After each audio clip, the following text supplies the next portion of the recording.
Okay. Well, hi, everyone. Welcome to our media roundtable brought to you by PNNL.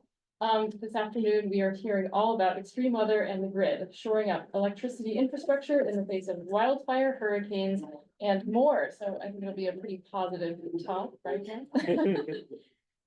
So this event will be recorded and posted to our YouTube channel publicly later in the day. Slides and any other materials from the event will be available on the press information exchange. Yeah,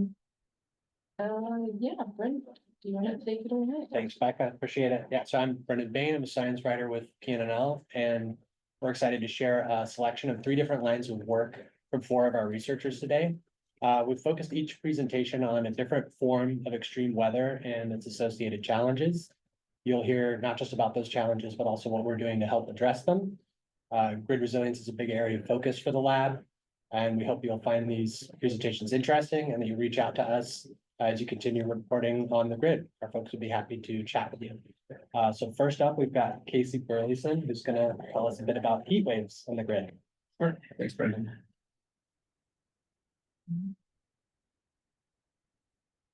I have to click onto the PowerPoint. Just a right.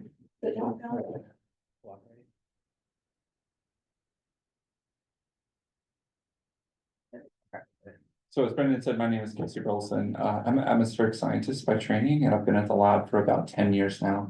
My work focuses on heat wave impacts on the electric grid. Most of the tools and the results I'll be showing here were done under a project called IM3, which is funded by DOE's Office of Science. So just to set the groundwork, here's how I view the problem with some fundamental assertions. 1, the existing grid is weather sensitive. 2, weather characteristics are changing rapidly, heat waves, cold snaps, and more extreme events like hurricanes. But the grid itself is also changing quite rapidly, and a high renewables grid will be even more weather sensitive. And if you want proof of this, like you guys, the journalists, are providing the proof. So these are just headlines that I grabbed. It took about 2 minutes of Googling. If you Google heat wave impacts the state and electric grid, you can find many stories from across the country showing that this is impacting people all over the United States. So just to give an example of how the weather and the energy system are related, here's a plot for our neck of the woods in the Pacific Northwest. So this is showing data from Bonneville Power, which balances supply and demand in the Pacific Northwest. On the x-axis, I'm showing the temperature, and on the y-axis, I'm showing electricity demand. So that you can see the obvious relationship here. As it gets extremely cold or extremely hot, you drive changes in demand that stress the system. So the other thing that you can overlay is specific events. What I'm color coding in red here is the 2021 Pacific Northwest heat wave, where in the Tri-Cities where I live, we had, I think it was 118 on the Hanford site. It was something like 110 in downtown Seattle and Portland at the same time. And this event was driving just insane electric demand, not the highest ever recorded in the summer for Bonneville Power, actually. And if you talk to them, what they'll say is we actually got really lucky that the peak occurred, the meteorological peak occurred on a Sunday, when demands tend to be lower because some industries and commercial buildings shut down. Bonneville Power has said that had the peak occurred on a Monday, there would have been rolling blackouts as a result of this. So we got pretty lucky.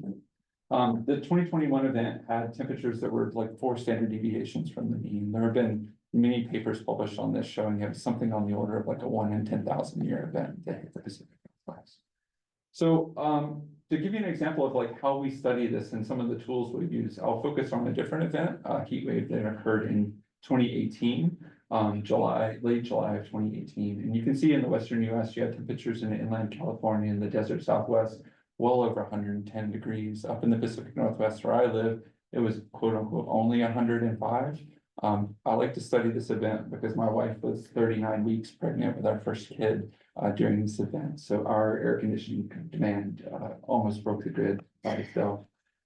So just to give you an example of what we can do, we can take the time series for this event and run it through a series of open source models that we've developed to simulate how the electric grid responds to the event itself. So what you're seeing here are time series of different variables. On the top, I'm showing wind and solar generation summed over the Western interconnection. The red line shows the load or how much electricity demand, and you see these diurnal cycles throughout the day. The heat wave peaks in roughly the center of the animation. And then the bottom two plots show our simulations of how the grid is responding. So the yellow curve is unserved loads. This is like basically the grid saying we don't have enough capacity to meet the demand. And the blue trace on the bottom is showing the wholesale electricity prices, which is basically the market for electricity in the West saying there's a shortage, we're going to drive prices higher in response to this. So in the middle of the heat wave, you can see unserved load on the order of like 2,000 megawatt hours peaking in the center of the heat wave, and then wholesale electricity responses, price response with that as well. One of the novel things that we're doing in IM3 is we're taking these events and we're looking at how they may be changed as a result of climate change. So we have a very novel climate data set that we've developed that replays historical events in the future with additional warming applied to those events to reflect the climate change signal that we see from average of global climate models. So the top left map here is just the one I showed earlier of what actually happened. And then the bottom right is that same event replayed 40 years into the future. And you can see temperatures anywhere from 5 to 10 degrees Fahrenheit higher as a result of the climate change signal impacting this particular event. We can then take the projected time series and run them through our same models and see how that event would replay in the future. And obviously the loads are going to be higher, right? The air conditioning demand responds to that increase in temperature. You see some slight variations in wind and solar, but it's not like a huge amount. But the big signal here is how the grid itself responds. So unserved load would double, wholesale electricity prices would also more than double in the peak of the event. So the way I've come to think about these simulations is like the difference between the future and the past is the cost of not planning for these types of events when you're building the system out into the future.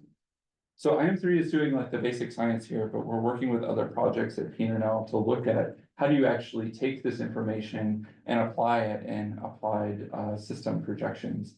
So this project, the National Transmission Planning Study, was a massive effort within DOE's Grid Deployment Office. The report just came out a couple of months ago. And in one of the sorry, let me take a step back.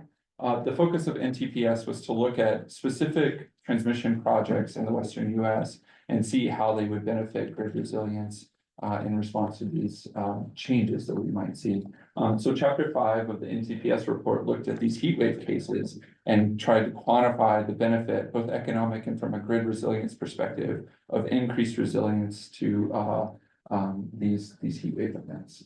So I think I'll close there. The key messages are like extreme heat is going to get worse, and not planning for that is going to increase the system vulnerability. At PNNL, we're developing really innovative open source models for studying this problem, and we're taking these capabilities and putting them into applied offices so that we can actually use them on the ground to plan a grid in the future that's more resilient to these types of. I think that's up there. Awesome, thank you, Casey. Perfect. Are we doing questions after each one, or is it for the end? Up to you, if anyone has a question. Any questions? Yeah. Yeah, is there anything physical about the heat and the grid itself and the physical infrastructure that is affected by this? This is about load, but is there anything, direct? You see a little bit on the generation side. So like thermal generators become slightly less efficient at converting fuel to electricity at high temperatures. And the transmission system itself becomes a little bit less efficient. Like you lose a little bit more of the electricity when you transmit it in cases of high heat. I think those are relatively marginal effects compared to the demand signal. So if you're thinking about the balance between supply and demand, heat waves are impacting both sides, but the biggest impacts are on the demand side. And when you say that in a grid that is relying more on renewables, is that just about the wind doesn't blow when it's hot kind of situation? Yeah. Okay. So we have some other colleagues that have done innovative work on energy droughts. So looking at wind and solar, prolonged periods of suppressed wind and solar activities, and those do tend to be correlated with things like heat waves. I was gonna ask that same question. Okay, perfect. 2 for 1. Okay, thanks, Casey. Yeah. Oh, I had a bunch of backup slides, but I can. Okay. And then next up, we've got 2 presenters. We've got climate scientist Karthik Balaguru and data scientist Julian Rice, who are going to tell us a little about hurricane risk and the grid. Karthik, go ahead. Thanks, Brendan. Good morning and good afternoon, everyone. So today I'll be presenting an overview of some of the ongoing efforts at PNNL to address the US electric grid risk to hurricanes under climate change. So I have Julian Rice alongside me, and besides me and Julian, Dave, Judy, and Andrea State are the other contributors. Yeah, next slide. So we all know like how important hurricanes or tropical cyclones are in terms of the risk they pose to electricity infrastructure for much of the Gulf states and also the eastern seaboard. But some of the events that unfolded in the recently concluded Atlantic hurricane season are a stark reminder of this. So, for example, this image on the left shows the outages that resulted from Hurricane Helene. And this is actually like several days after the hurricane dissipated.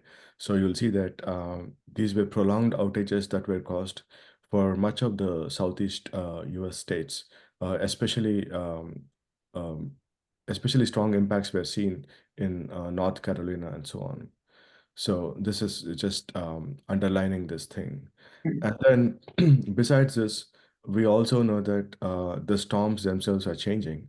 There's several lines of research that shows that storms are getting stronger and wetter, and also the rates at which they're intensifying are increasing. Further, we also know that storms might actually shift closer to coastal areas, accelerating the risk. So these studies tell us that it's not just important to understand risk from hurricanes in the current climate, but also be able to decipher how those impacts might change in a climate that is evolving. Next slide, please. So to address this, we developed this assessment workflow at PNNL based on our RAFT model. RAFT essentially stands for Risk Analysis Framework for Tropical Cyclones. It's a hybrid model that combines physics and leverages advanced machine learning and AI to generate large ensembles of storms. So this is the pipeline that we've developed. So we essentially take climate model simulations from the historical and future climate and then apply them to RAFT to generate hurricane tracks that are consistent with those climates. So we have a bunch of models for both the historical and the future climate, and we generate large ensembles of storms consistent with with both the historical and the future climate. By future climate here, I'm specifically referring to the SSP 585, the high emission scenario that was considered. And once we do this, we're able to generate peak tropical cyclone winds and rainfall rates, again for both the historical and the future climate. And subsequently, we have developed a machine learning based electric power outage model, which we call EPOC. And this model essentially takes information of the storm state and combines it with some local features like population and so on. And then it is able to predict outages from storms, as you can see in the bottom left. So we produce outages, probabilistic outages for the historical period and the future period. And then you can also see how the outage probabilities might change in future. So this is the end-to-end pipeline that we've developed at PNNL to address the outage risk from hurricanes. Next slide, please. So here are two figures. When you first look at the figure on the left, what you'll see is these are the projected outages from hurricanes in future. And what you'll see is there are broad increases almost everywhere along the coastlines. You have particularly strong increases for the northern Gulf Coast, and also especially in the Florida Peninsula region. And we also have regions of significant increases in the New England region. So these are like three prominent regions where the outage risk might particularly increase in future, although there are broad increases almost everywhere. And we can besides looking at just changes in risk in future, we can also address interesting science questions using this framework. For instance, when you think of a hurricane, you typically associate it with both wind as well as rainfall. So you can ask the question, so how much are these outages related to wind versus rainfall? So to address this particular question, we retrained the machine learning model by holding the rainfall constant. And then the figure on the right shows what are the outages projected in future if you don't include rainfall in your outage model. And you'll see that the outages projected are significantly underestimated, especially over Florida and the New England region. And this tells us that if your outage model does not account for rainfall from storms, you're going to be severely underestimating your projections in the future. And this difference with and without rainfall is also reflective of the changing behavior of storm climatology itself. Because we know that under climate change, the ability of the atmosphere to moisture increases, which changes the rain rates from storms and so on. So you can also address these kind of science questions through this framework. Next slide. So in collaboration with our partners at the Electric Power Research Institute, we developed this interactive dashboard, and the link is also provided here. So through this particular dashboard, we're disseminating information for related to outages from hurricanes. So at county level, you can look at different metrics for hurricane-induced outages for the current and future climate. So this is available already. Next slide, please. So so far we have shown like what we are already doing, and in this particular slide, I just want to briefly mention what are some potential future things that we could also do. So right now, the machine learning based outage model is trained on eagle eye data, which is essentially data scraped from utility websites. And because although the data set is good, it has a relatively shorter record. So we are exploring ways to improve the outage model by training it on satellite nighttime lights. So the image on the left shows the outages captured from Hurricane Ian by the satellite nighttime lights data. And as you can see, this satellite-based product is able to reasonably capture outages and at a higher resolution than Eagle Eye. And because it also has a longer record, so there is some potential promise in using these kind of data sets to train your machine learning models. And besides this, we're also exploring ways to incorporate information related to the grid infrastructure itself in our outage prediction, because right now our model is more based on the hazard, and it is agnostic to the state of the infrastructure and so on. And then finally, we are also trying to improve uncertainty quantification by considering additional emission scenarios and also considering different time slices. For example, here our future refers to almost the end of the century. We are also planning to consider more shorter timescales such as mid-century and so on. Yeah, next slide. I think that's it. And then finally, I have the references slide here. Thank you. So any questions for Karthik or Julian? I've got one I'll throw out. I just wonder, Karthik, is there any sort of like research gap that you're really eager to close that you think might make a big difference in forecasting this type of risk in the future? Or maybe even, I mean, you mentioned the satellite light work, but are there any other like data sets that you haven't gotten a hold of yet that maybe you would want to use in the future? Anything like that? Yeah, sure. So Julian, do you want to answer this since you're Sure. Yeah, so one challenging aspect of this work is that um, the actual infrastructural resilience of the grid in specific locations is often not known or made publicly available. And so that can make it difficult to understand the exact interactions between cyclone hazards and the grid infrastructure itself. So more publicly available data about that, and also how the grid might change in changing climate would be really interesting to work with. Sweet. Okay, thank you. Appreciate it. Okay, so we'll move on to our final presenter. We've got Kyle Larson, who's going to tell us a bit about wildfires in the grid.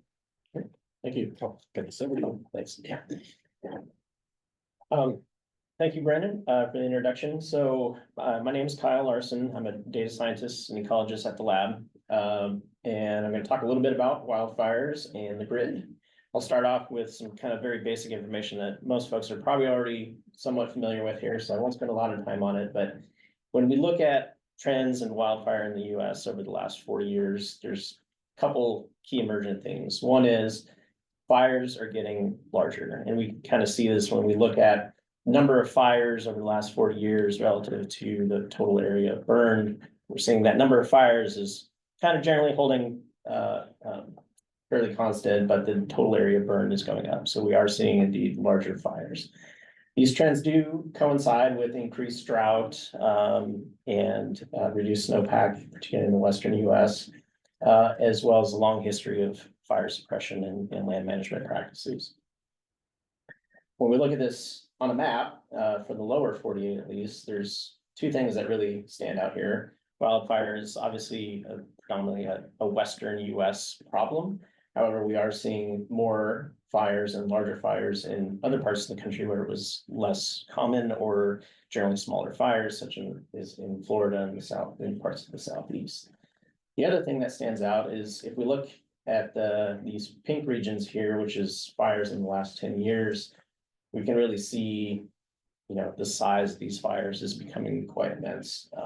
Obviously, the boundaries of individual fires have been kind of merged together here, but that kind of speaks to the size of these fires that we're seeing.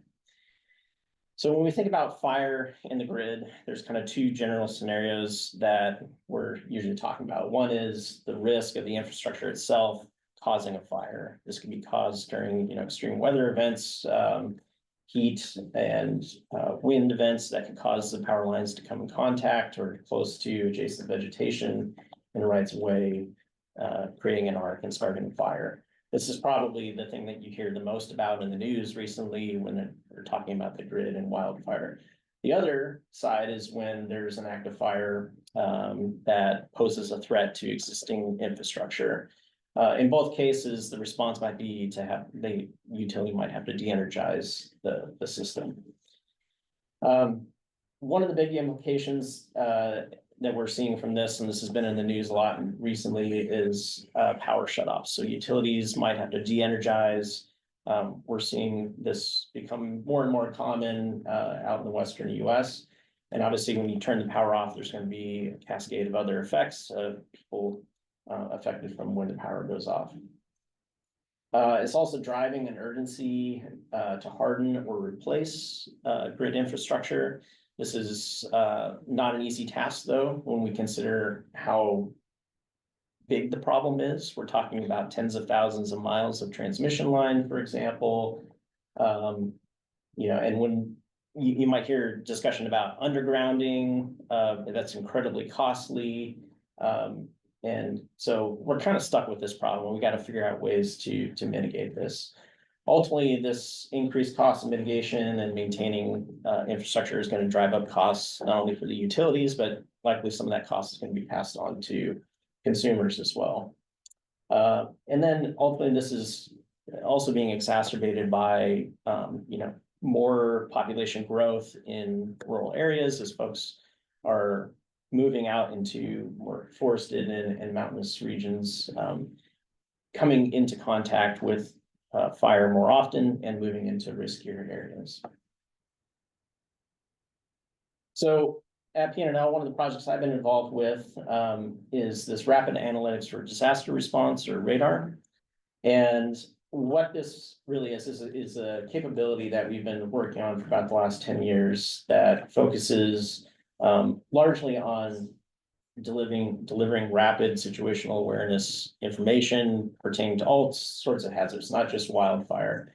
It can include hurricanes and, effects from those, so wind damage, flooding, tornadoes, earthquakes, and so forth. But the centric part of this program is the use of remote sensing, primarily satellite imagery, to be able to detect damage from these disasters and turn that information around within, in some cases, a matter of minutes to get it to the people who need that information.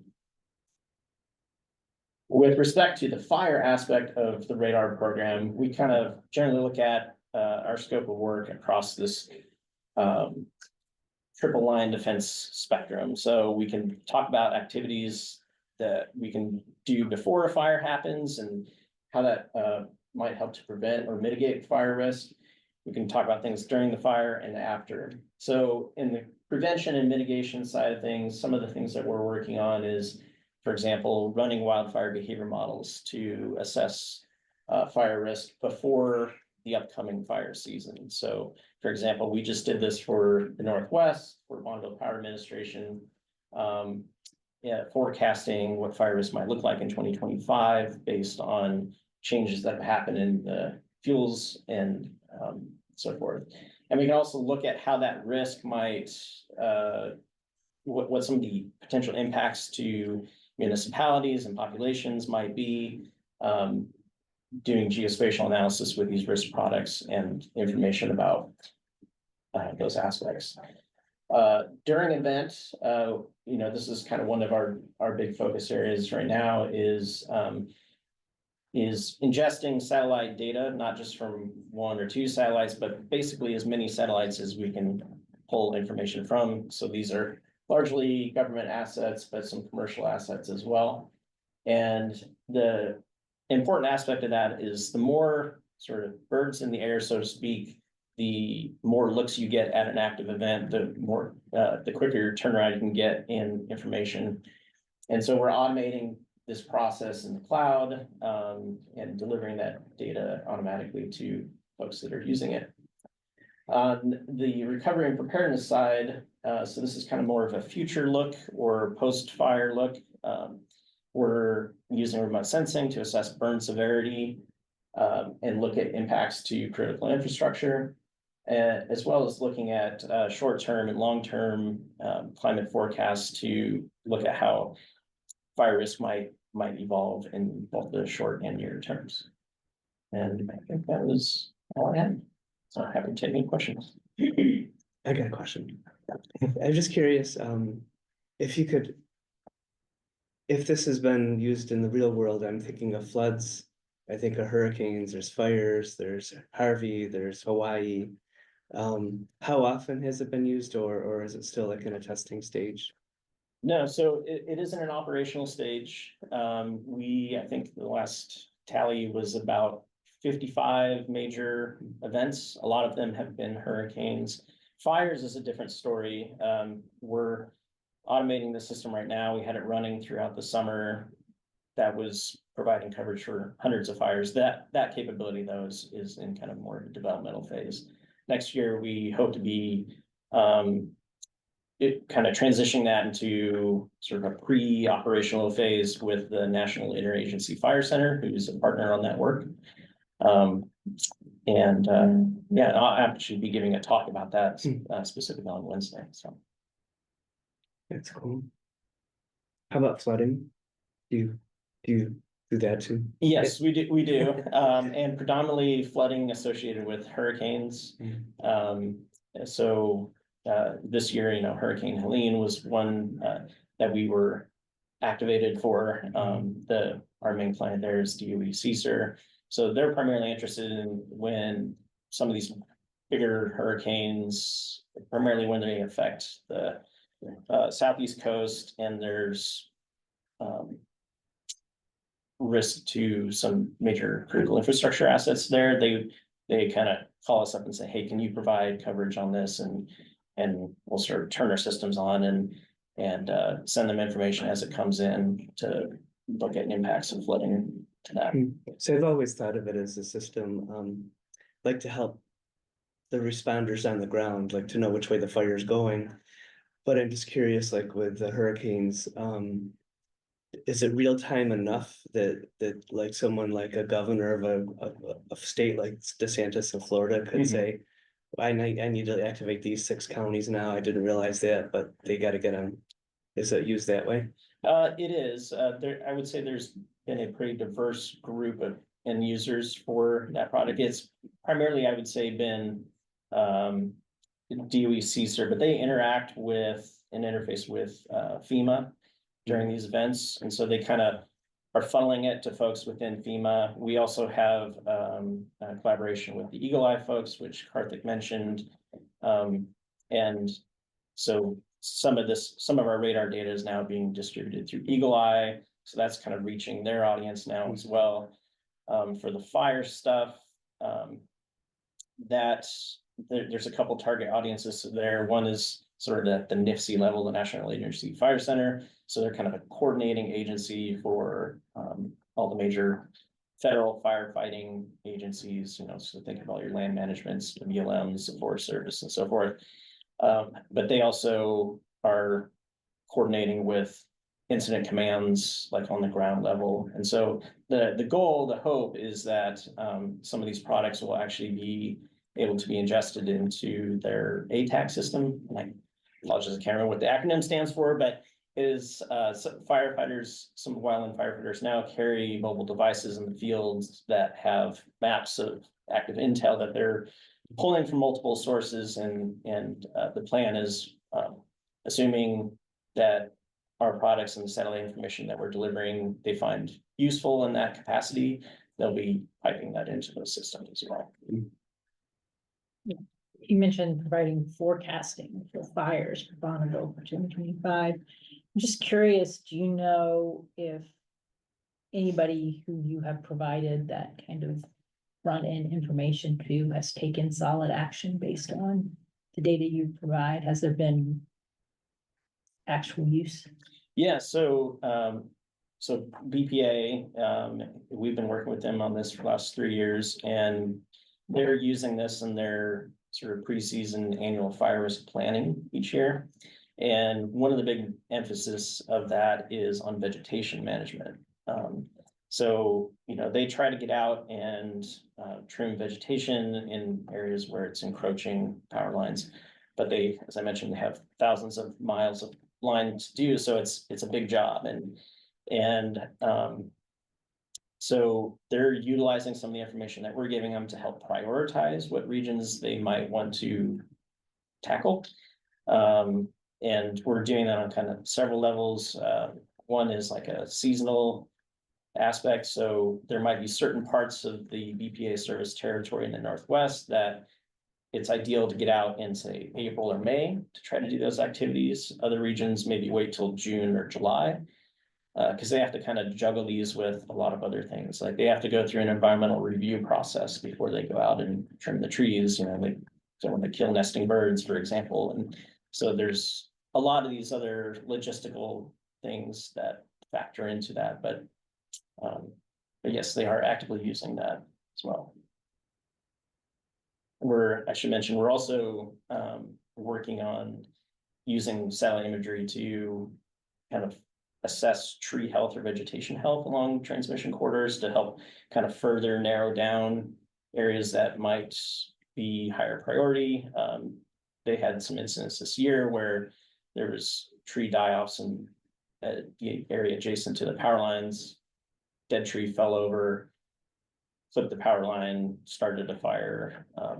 Fortunately, none that got in, big, but and we were able to show that we could actually see when that die-off had occurred, because they didn't discover it until last year, but we were able to show that the die-off occurred probably 2 years prior with satellite imagery. So and then the last thing I'll mention on that is kind of the scale factor. So satellite imagery with, like, say, a single Sentinel-2 scene, it's about 10,000 square kilometers per scene. So with just a few scenes collected on a given day, we can provide information for, most of EPA's service territory, for example. So that's another kind of big jump up from the current capabilities that they have, where they might have to go out and fly helicopters or drones or have crews drive transmission lines. It takes a lot of time and effort. I'll throw one out there. I think I've posted this to Casey too. And maybe this isn't a thing at all, but I'm just curious, like, does incorporating more energy storage into the grid change any of this risk at all? Like, is that something like another kind of asset that you have to watch, or does it not really matter that much at all? Take that first. I think for heat waves, it would definitely help, because for things like wind, right, we do see a suppression of wind during the heat wave event. So if you have some storage that you could charge beforehand, the challenge is the storage that's commercially available now tends to be relatively short duration. So like it's only good for a few days in heat wave events that we're seeing last 5 to 7 days. So eventually you're gonna like run out of the ability to charge that. So it's not as helpful as you might think. There is some basic research into long duration energy storage, but nothing that's really on the ground right now. Gotcha. And yeah, for a wildfire perspective, if there's, red flag warnings and the utilities considering shutting down the power to avoid starting a fire, having some storage capacity to mitigate that power outage, I think would be beneficial, but. Thank you. Yeah. All right. Any other questions? Well, I have one sort of big picture question, if that's okay. Like Casey, at the beginning, you talked about, you have those grids and we're like, this is the cost of not planning, looking at the forward projections. And then Kyle, you also mentioned like, with some wildfire related utility changes, we're already seeing costs for utilities and consumers. So my question, I guess, is maybe pessimistic, but like, how far behind, like, are we playing catch up with our planning right now? How much are we already in that stage of like, well, this is the cost of not planning? Or are we sort of pitching things right in time as we're starting to learn so much more about these rapidly changing, hurricanes and wildfire risks and everything as climate change is accelerating? Sure, I'll take a stab. So from the wildfire perspective, I would say we're definitely playing catch up. The multi-decade history of fire suppression in this country has resulted in a huge buildup of fuels. And that's kind of been a known issue for a long time. We knew it was going to bite us at some point. And I think now we're seeing that, and we're realizing the cost of, when folks talk about like, oh, let's just start undergrounding all of our transmission. And you look at the cost of that, it's, it would, just in the state of California alone, I read something recently, it would take, they estimated like 1,000 years to underground all their utilities, and just the cost of it would be, insurmountable. So. Good, great. I think for heat waves, like utilities are aware of the problem. Like this isn't a new thing that heat waves stress their system. They're starting to incorporate more climate information into their long-term plans, and I think I'm fairly optimistic about that, because they're coming to the national labs, because we're the ones with the climate data and climate expertise to help them figure out how to do that. So I think that that's a step forward. I think one of the challenges is like their system is changing so rapidly that they're planning for all kinds of different things at the same time, and climate change is just one of those aspects. So from their perspective, like, how many electric cars people drive in 2040 may be a bigger problem than is a heat wave going to be 2 degrees worse in 2040, right? Like, so they're sort of prioritizing based on what they see are the biggest issues, and it's not always climate. Mm-hmm. Yeah, and actually you said something there, needing to plan for a bunch of different things at once, and you all had great presentations about sort of discrete disasters, wildfires, heat waves, but they often, they don't discriminate. You can get them layered up. And so how much does that complicate our efforts to plan for grid resiliency? Can we do it? I think we're just starting to do that even at the national labs. Like I mentioned, the idea of sequential events is going to be pretty impactful. So the most common pairing that we've done so far are droughts and heat waves. So what happens if they co-occur? But you could also think about what happens if a heat wave occurs with a wildfire that may be producing smoke that would suppress like your solar energy during that event. So I think we're just now moving into that space. Yeah, I would agree.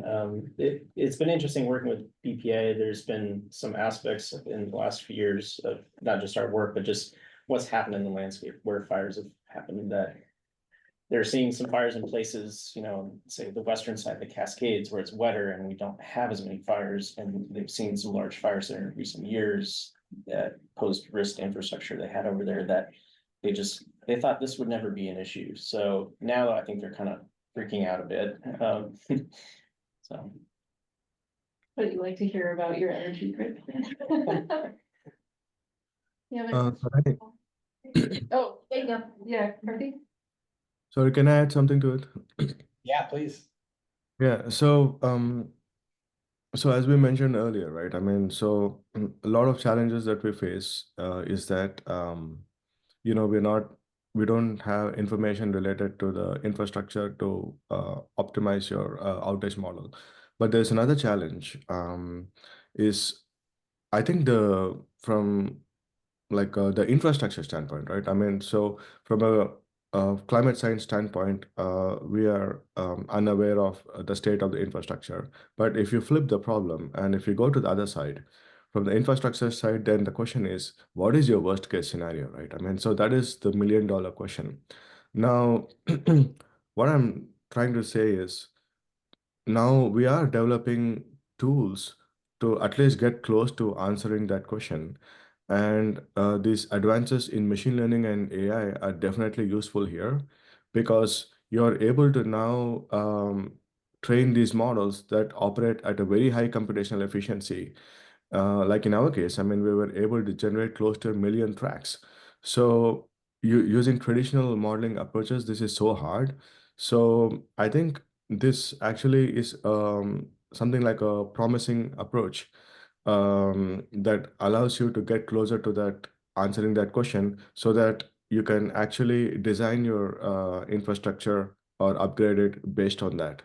So I think this is also something that we should be cognizant about the advances in machine learning that are now providing us with this alternative pathway. Awesome. Thanks, Karthik. Appreciate that. Lauren, did you have it? Yeah, I mean, I know you guys are all focusing on heat, tropical cyclones, et cetera, and wildfires. What's happening like with Casey, that graph you showed, like the other side, the cold side of it? Like, how are we preparing for that, or are we? It's something we've studied less, but I think the angle there is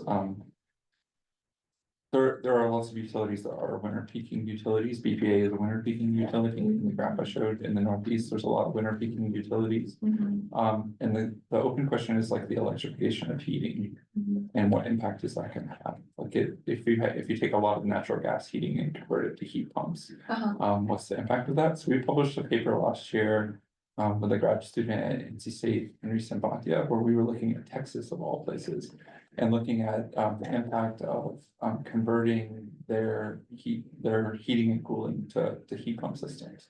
And what we showed is in the summertime, like heat pumps are very efficient and they're more efficient than traditional air conditioners. And it's actually a benefit to the grid in the summer because it reduces loads. But if you convert all the houses in Texas to heat pumps, these sporadic winter events like Winter Storm Uri, when they do come along, the demand is so high that it breaks the grid almost instantaneously. So like not planning for that. And I mean, that's an extreme case where you do 100% heat pump adoption, right? Like the reality is not going to be 100% heat pump adoption. But starting to think about those events, even in a place like Texas, which you think of as traditionally hot, is something that utilities are aware of. Okay, if there are no other questions, I think that's a good place to wrap up. Thank you to our panelists and everyone for coming today. As I mentioned, the recording will go on YouTube, slides and everything will be available online. Our next event is at 3:30. We have a workshop for journalists looking at how to use some of the newest freshwater data from USGS and NASA. So dive into that. Okay, and yeah, thanks again to our panelists. Thanks. Thank you all. Thanks.